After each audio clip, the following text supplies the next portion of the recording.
Ohio State's Urban Meyer, one of his players, he doesn't know the meaning of the word fear. In fact, I just saw his grades, and he doesn't know the meaning of a lot of words. You ever wonder why Tennessee fans wear orange? That's so they can dress that way for the game on Saturday, go hunting on Sunday, and pick up the trash on Monday.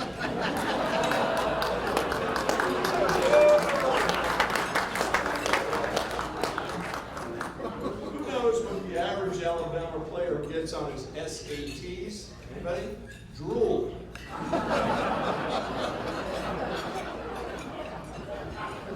How many Alabama freshman football players does it take to change a light bulb? None. That's a sophomore course. Two West Virginia football players were walking in the woods. One of them said, "Look, a dead bird." The other looked up and said, "Where?" A little slow on that one, okay? Gotta work with me here. Finally, why did the Nebraska linebacker steal a police car? He saw 911 on the side and thought it was a Porsche.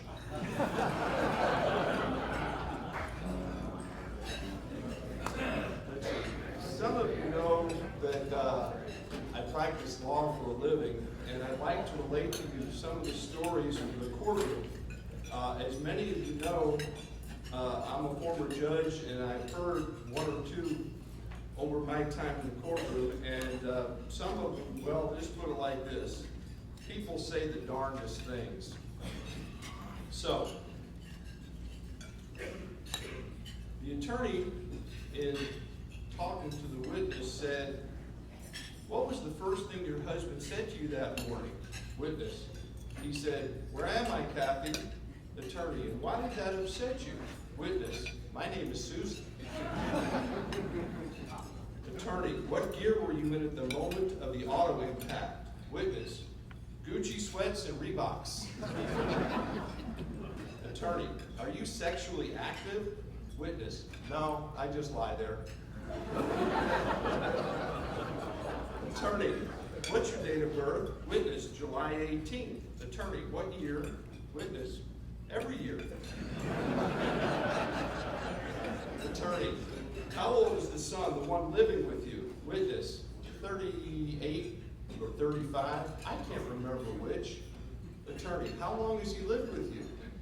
45 years. Stead told me this one. Now, attorney, "Now, doctor, isn't it true that when a person dies in his sleep, he doesn't know about it until the next morning?" Witness. "Did you actually pass the bar exam?" Attorney. "The youngest son, the 20-year-old, how old is he?" Witness. "He's 20, much like your IQ." Attorney. "Doctor, how many of your autopsies have you performed on dead people?" Witness. "All of them. The live ones put up too much of a fight." Attorney. "Do you recall the time that you examined the body?" Witness. "The autopsy started around 8:30 p.m. Attorney. "And Mr. Benton was dead at that time?" Witness. "If not, he was by the time I finished." And finally, attorney. "Are you qualified to give a urine sample?" Witness. "Are you qualified to ask that question?" Yes, today I am not a past president. In all likelihood, I probably won't be a past president, but I do have one outstanding trait, and I have less hair than all of them. Put together. So I accept this honor, and I'm delighted to introduce to you Jim Wood. Jim is president and CEO of the Louisville Convention and Visitors Bureau. In 2003, Jim came to Louisville to assume his present role, but his path to serving this community began much earlier when he was just an incorrigible teen at 15 years old. He started his 42-year career in the hospitality industry, working in the restaurant, washing pots and pans, just as a scullery maid.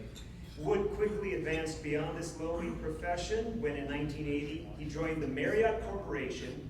For the next 11 years, Wood rose through the ranks, holding positions as restaurant manager, catering sales manager, group sales manager, and director of sales and director of marketing. Jim joined the Tampa Bay Convention and Visitors Bureau as vice president of conventions and sales in 1991. He coordinated Tampa Bay's bids for the 1999 NCAA Men's Final Four, the 1999 NHL All-Star Game, and the 2001 Super Bowl 35. In February of '99, Jim became the president and CEO of the Providence, Oregon Convention and Visitors Bureau. Under Jim's leadership, the Louisville Convention and Visitors Bureau became one of the first accredited convention bureaus in the country. In 2010 and 2011, the Louisville Convention and Visitors Bureau was selected as one of the top 25 small companies to work for by the Courier Journal, and its annual tourism economic impact on the city of Louisville is estimated to be at $400 million. As part of his duties, Jim has developed several successful brand awareness campaigns, including Possibility City and Bourbon Country. Bourbon Country now includes a 7-county region, several national hotel chains, and other selected companies interested in being a part of a regional national branding initiative. Jim resides in Louisville with his wife Lisa. He has 2 sons, Jeff and Andy. He's active with his church, served as volunteer high school basketball coach for 5 years. He previously served as a scout leader for 7 years. He enjoys many recreational sports activities, target shooting with his boys, riding motorcycles, and gardening. So let's give Jim Wood from the Visitors and Convention Bureau a warm welcome today.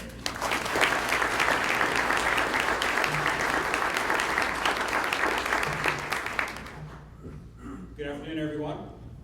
I get a real pleasure. First off, we're going to introduce a new event that's coming to Louisville this fall. It's called the Jack-O-Lantern Spectacular, and hopefully we'll find that out. There it is. And I actually have a rack brochure that is in front on every table. And what this event is, it's going to be 5,000 pumpkins set in a magical display. It's actually going to be on a trail at Iroquois Park. The trail is about a third of a mile long. 5,000 pumpkins carved to about 12 different theme sets, choreographed to music. And we expect to attract over 75,000 people for this event. It really is an amazing event, I have to tell you, because it's a family-friendly event. It's not a fright trail. And the proceeds of this, now we're partnering with the Louisville Parks Foundation and again with the Parks Department, and the proceeds go to help the Parks Department build playgrounds in West Louisville. So we're real thrilled to do that, and on top of that, it also is a benefit for tourism, because there'll be a lot of people who come in from out of town. We get a lot of religious groups that come in to see this event as well. So it really is an amazing event. And we got a couple of pictures for you. That's kind of one of the pictures that's a little grainy on the screen, but it gives you a little bit of an idea of what to expect. And there's custom carved pumpkins, and you can see that is like that. That's Annie, that's carved. And then of course is one of the theme sets that was from last year as well. You see the picture of Harry Potter, how that's carved. And this year is going to be windows from around the world. There's going to be countries represented. And if you're a U of L or UK fan, by chance, there might be a few in this room, on one side towards the end of the trail, there will be a complete pavilion that's dedicated to the University of Louisville, to their sports teams. And right across the way will be University of Kentucky. And in the middle of the trail, we call that the neutral zone. And we hope that everybody respects each other's skit and the choreographed music. And we've also realized that we'll push that back a little bit, because we just don't want anybody to do something and mark up some pumpkin. But there's over 15,000 pumpkins that will be purchased, carved by local artists. And it really is going to be a wonderful family event. Give you another look. This is Gone with the Wind, what was done on it. And they've hired some amazing artists here locally for this. And you'll see them up in trees. And in Iroquois Park, we've actually carved a beautiful trail that's paved, so it's wheelchair accessible, and it's strollers friendly as well. So it does make for a great family event. So I'll end with that, but I just wanted to share with you all just a little bit about that event. Again, there's a rack card on there. So please tell your family and friends. It really is going to be an amazing event. It's October 10 through November 2 of this year, and we hope that this will be a sustained event every year for us here in Louisville. Well, the Louisville Convention and Visitors Bureau, many of you know who we are. We're an economic development agency. Our job is to bring meetings, conventions, tourism, and to promote the city of Louisville worldwide for visitors and to sell this great city, this great destination.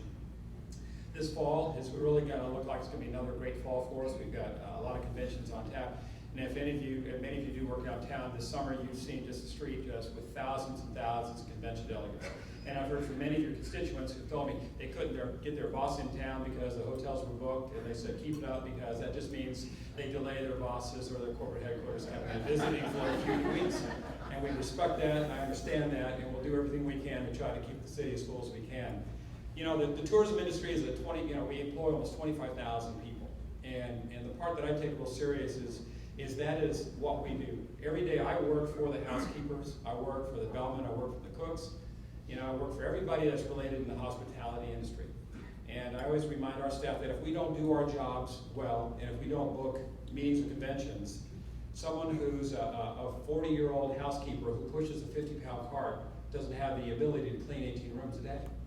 And that person relies on us to do our job each and every day to make smart decisions for economic development, for tourism, so that she can provide resources for her family so her kids can eat, she can pay for rent, and send her kids to school. So what we do is we take our job real serious, and there's a lot of people who depend on us to do that. At the very beginning, you heard that my first job, I was a pots and pans washer. I always thought dishwasher was the lowest job until I was introduced to washing pots and pans, and I couldn't wait to get promoted to dishwasher and get a 10-cent an hour raise. And so that was true. It was $1.10 an hour is what I made washing pots and pans, but I got to eat all the chocolate pudding I wanted when I worked at the smorgasbord, so at least there was a benefit from that.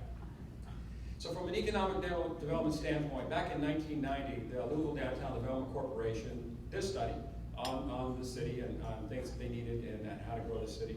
And in 1990, one of those plans was to expand the convention center. It was built in '76, and they wanted to expand it.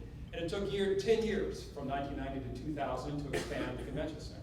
In 1990, they did it because there was a lot of demand. A lot of people were interested in coming to Louisville. And in 2000, we opened it up. And in 2000, till today, our demand has continued to increase. We continue to see more and more interested associations, corporations, fraternal groups, religious groups, sports groups. Every imaginable meeting and convention that is out there has shown an interest in coming to Louisville. What also makes Louisville unique is that we don't have one but two convention centers. And that doesn't make our jobs easier, it just means that our job is bigger because there's a lot more required of us when there's two convention centers. The convention center with the Expo Center, we compete every day with the likes of Orlando, Atlanta, New Orleans, Las Vegas, Chicago, Anaheim. Every single day, Louisville's in that mix. And people are always amazed when we're able to land a convention that leaves one of those cities that comes to Louisville. How many in this room would have thought that the boat show would have left Miami and come to Louisville, National Marine Manufacturers Association? ABC Kids Expo left Las Vegas and come here because of the service and things are better. Heli Expo coming in 2016. Imagine companies with the best helicopters around the world selected Louisville, and they normally would only rotate between Dallas and Anaheim and New Orleans, but they said, yeah, we're coming to Louisville. So we're real thrilled. I know Skip, your team had a part in helping us with Heli Expo because the Expo Center is a stone's throw and a holler away from the airport. And of course, we've got to navigate helicopters coming in with a lot of planes flying in and out and facilitating all that. So we rely on our partners significantly here in this community to make things happen. So in 2012, because of the constant demand and attention that we've received in the city, and we haven't been able to book all the conventions that we've had to turn down a lot because we don't have the right size space. Our board, along with the Kentucky State Fair Board, the Louisville Downtown Development Corporation, and GLI, we all partnered together to conduct yet another study on care. And we wanted to determine if we could expand the building within its existing footprint. A lot of issues, 3rd Street, it's open. Back in 2000, the big debate was keeping it closed and putting the exhibit floor down on the main level and all that. So we hired Fitch's Architects along with another company called CSL International that did the marketing study of the building. They came back with a full study, and you can actually view it if anybody's interested in it. We posted March 26th of this year on our website of lcdb.info. All the findings of that study is there, and we've released it to the media. So anything I share with you today is not confidential or new. It's what has been in that study. But what it showed in that study was, one, the great news is that the building can be expanded within its existing footprint. Our exhibit hall is 146,000 square feet. And what we can do in the old space, there's a truss. If you look at the building, the next time you're out and about, there's a huge truss that supports the exhibit hall right now. They can add a second truss going west of that, and they can build and expand an exhibit hall portion of that connected with the existing one, meaning we can have a 230,000 square foot exhibit hall. That means a lot to us, because it means that instead of appealing to about 74% of the convention market out there in America, that pushes us up in the range of 92 to 94%.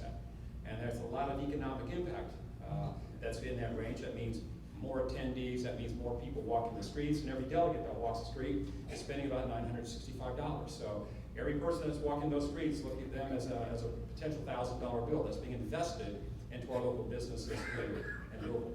So the second part of that study also said that we needed to expand our ballroom because, as the old story goes, you need to be able to meet them and feed them in the same facility. So how do you do that? We've got a large exhibit hall. So then we took a look at the ballroom and the existing ballroom. Many of you have been in the building, but it's in the old building, the first phase of it. The design shows that we will, when I say submerge, it'll be dropped down at lower level, and we hope to build a 50,000 square foot ballroom. That's what the initial plans call for. So if you're on 4th Street, you enter on 4th Street right across from the Aegon Plaza, there'll be escalators going up like this, and you look down, there'll be a beautiful ballroom setting. The next level, you'll have more breakout rooms, and then the next level access right into the exhibit hall. So one of the great front doors now will be right there on 4th Street, which is really good for us to move people in and out. Much needed. There's still a lot of work to be done. There's a lot of advocacy that has to be done. Again, the building is owned by the state, so the Kentucky State Fair Board will take the lead. This is their building, and we will support them in their efforts, along with GLI and the Louisville Downtown Development Corporation, in hopes of getting the building expanded. And again, there's a lot of financial things that have to take place, so we do hope that in 2013, during this next legislative session, and with some other pieces that we're working on with my board, that we'll be able to come up with the right package, and hopefully, it take less than 10 years from 1990 to 2000 to expand it the first time. We hope that it's a much shorter time that we can get that done in a much quicker fashion. Other projects that are on the drawing board that really help support that, you've read in the newspapers about Cordish, and they've got the city center block. That was one of the sites of the arena, which they looked at. Cordish had that spot, and one of the things that they have proposed was going to be 200 apartments on there. A really cool grocery store. There's one in Kansas City they're going to model it after. I've been to it. It's really a really boutique grocery store, but it's really phenomenal what they have. And we've got a major hotel chain that's negotiating with the city for a 600-room hotel that's on that block. And I asked the developers who come into town, and we spent a lot of time with them, sharing them with all of our intellectual properties that we have and all of our resources, so they provide them with the ability to make great answers and hopefully provide solutions to how to build a 600-room hotel. Folks, that's a game changer for us. When the Marriott was built, that was a game changer for Louisville in 2005 when that opened up. It really changed whom we were able to bring in. And if we're at another 4-star hotel into the city with 600 more rooms, the reason why they said that is because every time that there's a convention at the Expo Center, convention center downtown is empty because we can't do one or the other. And they saw an opportunity that if they're able to build in here, the city could then begin to support 2 conventions running simultaneously. There's a lot of work to be done with that. That means, again, our job gets bigger and more required of the Convention and Visitors Bureau when someone is looking at us for that. But we're up for the task, and we see the demand, and we will work as hard as we can to get these projects happen. And we heard recently, of course, with the Schneider family, with the development of the old Hilliard Lyons building. I think it's over 100 years old now. The plans are to put a 275 to 300 room Embassy Suites right across the street from the Seelbach. What a great asset that's going to be to South 4th Street. Certainly is needed. We get a lot of demand. Hotel occupancy in downtown Louisville right now is approaching 70%. And what we hear from investors and developers is that when a city approaches 70%, there's now room for new development, new growth for hotels. That's kind of the magic number that they look at. Last year we were at 66%. This year we're over 70%. So we are, as well as many other cities, are really now in a fast pace to kind of get themselves built up again since the recession. So you've got that project on the drawing board, and I know they're working fast and furious now to get that started and opened up. I think we'll have sometime next year, which would be great, just prior to the PGA if that's possible. And then probably not now with the timing. And then on the corner of 4th and Chestnut, Bill Whalen certainly is a huge champion for this community and what all he has done in building. And he's got a project with the Hilton Garden Inn, also announced on the corner of 4th and Chestnut. So if you think about it, it wasn't very long ago that South 4th Street, between the Brown Hotel and the Seelbach, everyone jokingly said we had nothing but wig shops. And that's about all we had. And there's probably a few of us up here that could use the wig shop. But I'm speaking for myself. But again, that's the kind of business that we've had, and that's the only businesses that would move in to South 4th Street. Nobody else would. And we read recently from from Alan Delisle and from the merchants who have now moved into South 4th Street. They've got about 10 and more coming. That they've had an amazing summer. Some of the stores there, Regalio has also it's become their #1 retail store in their chain due to all the convention delegates that have found South 4th Street. It's because we haven't had any retail. We've been retail light since I've been here, since 2003.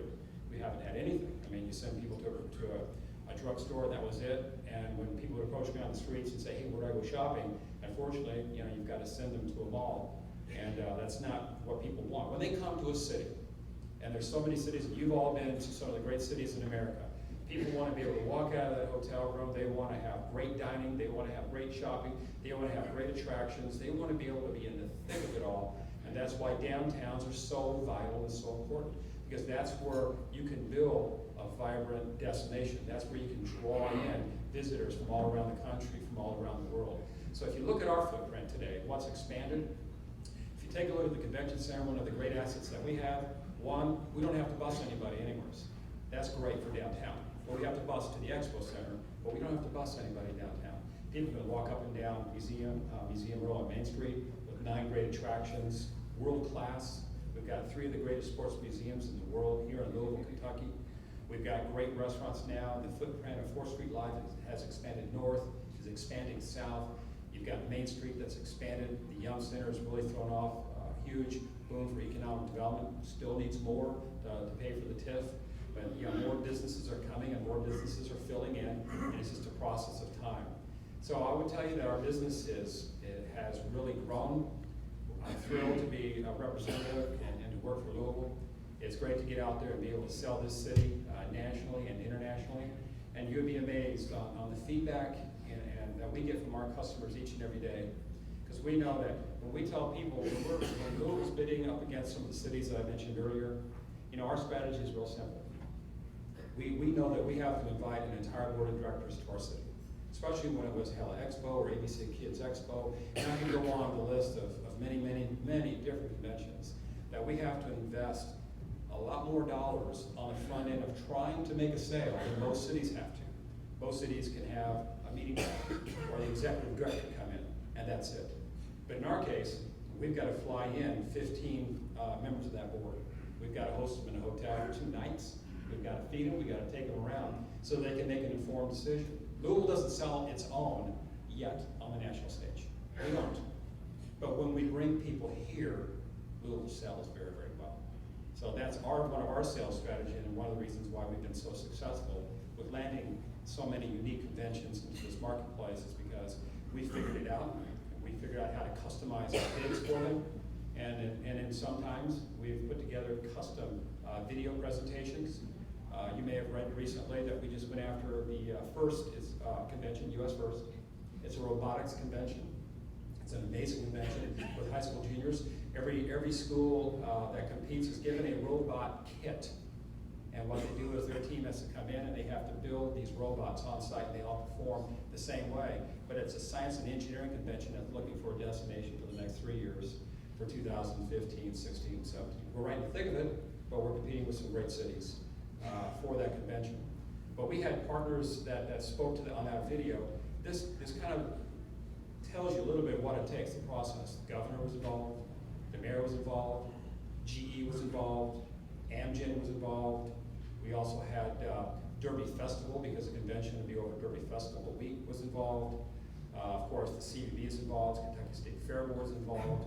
We had all these companies involved. We had security folks involved, because a convention of that size, that magnitude, that scope, and because of the uniqueness of what it means, it requires, what I always say, it requires this entire city sometimes for us to book a convention. So we met with them, and when we were up in Manchester, New Hampshire last week, and on their board of directors, is the professor or the dean of the engineering school from Yale University, from MIT, and other prominent companies from around the country evaluating cities. So the question is, why Louisville? Why would they want to come here? And that's also part of the reason why we have to pitch. Why would you want to come here? What's in it for them? And our message was real clear, is that we would love to have this first program planted in all the schools here in the state of Kentucky. Wouldn't it be great if we had robotics being taught in every classroom in the state? Elevates the education of the state, and it also means that when these top engineering schools who attend this convention every year, they recruit students. And it would be great to us, and it's a passion of ours, to see students who can come here from the state of Kentucky, compete at the highest level in engineering on the high school level, and be recruited by Stanford, by Yale, by Harvard, by MIT. You know, that's the backstop story of some of the things that we do that most people don't really see when we're going after those. So our team, again, we have a real passion for what we do. I think our business is important. It certainly is important to the economy of Louisville. We generate over $1.5 billion every year into this economy, continues to grow. And we're just thrilled to work in such a dynamic city at a great time. So with that, I will conclude and open it up to any questions that you might have. And I know that we want to get out of here. And it's 12:55, so we're real close.